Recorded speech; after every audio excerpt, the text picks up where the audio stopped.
Watching Liquid Lunch on Newsmax TV. I'm John Tobacco. I'm joined again here with Walker Bragman, Fernando Uribe. We're going to mix it up a little more from our shores to the world, and I want to talk about Iraq with you guys. I thought the president took some, maybe over the line, but projected strength across the world when he said, if we took a drone strike, they stopped one of our ships. They had all of our men in the Navy on their knees, their hands behind their head. Trump said, if you kill one American, there's going to be a retaliation. They killed one American, and he took out the top general. Now they fired at our base, and now the reports are that 11 people are being checked for concussions and other issues. You think that's the end of it here with the bombings, or?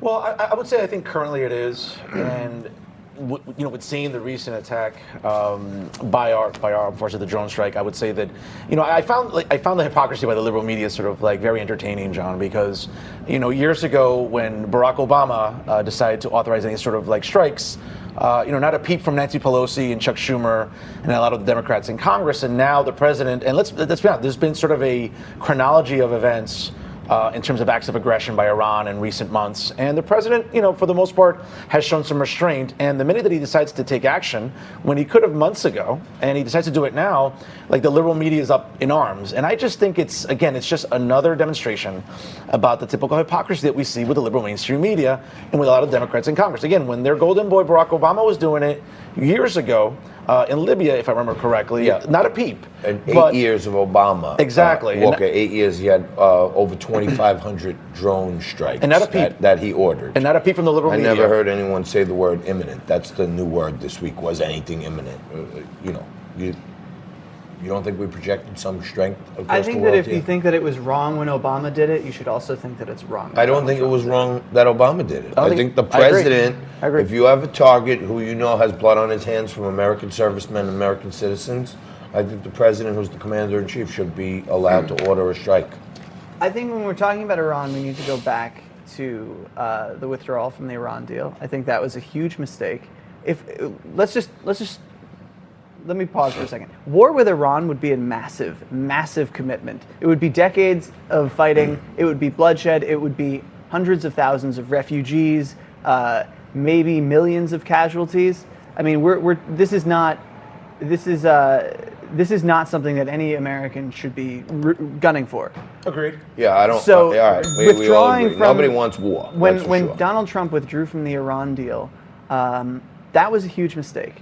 And then Twitter provocations and tough talk didn't help matters either. Sanctions didn't help matters either. I mean, this is a president who has been sort of gunning for this fight for a long time. And it is true that Barack Obama authorized strikes without seeking congressional approval. And when Joe Biden was asked about it at this recent presidential debate, his response was, well, we had the AUMF, which is exactly what Trump had. That authorization is still there. So, I'm on the side of he should have to seek congressional authorization. And I do think that they should have done something about Donald Trump's war powers. But they didn't. They gave him $738 billion for the defense budget. They didn't attach any strings to that. They allowed two amendments that would have, one that would have repealed the AUMF and the other that would have specifically signaled congressional disapproval of any action against Iran. And you know what? We had Zab Judah here the other day, former lightweight world champion boxer, 6-time world champion, not a Trump fan, okay, but his daughter is in the military. And he said, even though I don't like Trump, I got more money in my pocket, and I like that he's supporting our military, being that my daughter's in there. So I think there are still people that are in the middle who can see some good in that, especially with military family members. No, I agree. And again, listen, Walker raised some very good points. But what I will add, though, again, is I want someone to still sort of point out for me again about the hypocrisy of the liberal media, Walker. And I think that's what frustrates, regular, everyday Americans like you and I. I don't disagree with you. Wow, that's awesome. Good stuff. No, but this is the thing. I wouldn't call them liberal, but I would. The mainstream media? I would call it sort of centrist. I think the divide that you see on cable news is sort of center right to center left, and anything outside of that is treated as an aberration or not shown or Well, adequately represented. Yeah, well, we're an aberration.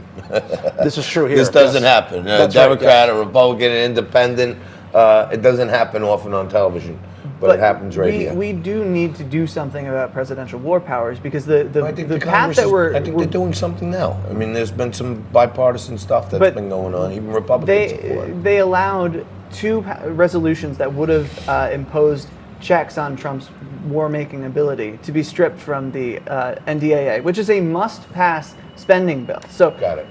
when we talk about the Democratic resistance to Donald Trump, I'm sitting there asking what resistance, because they're not holding up necessary Well, spending. maybe the more liberal wing of the party than more the centrist the aspect of the centrist party?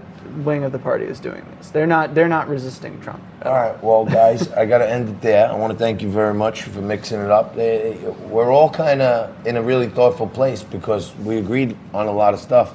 I hope you agree to stay right there, coming back with Frankie and the whole team, and then a whopper of an hour or two on this fantastic Friday. Quick break, back after this.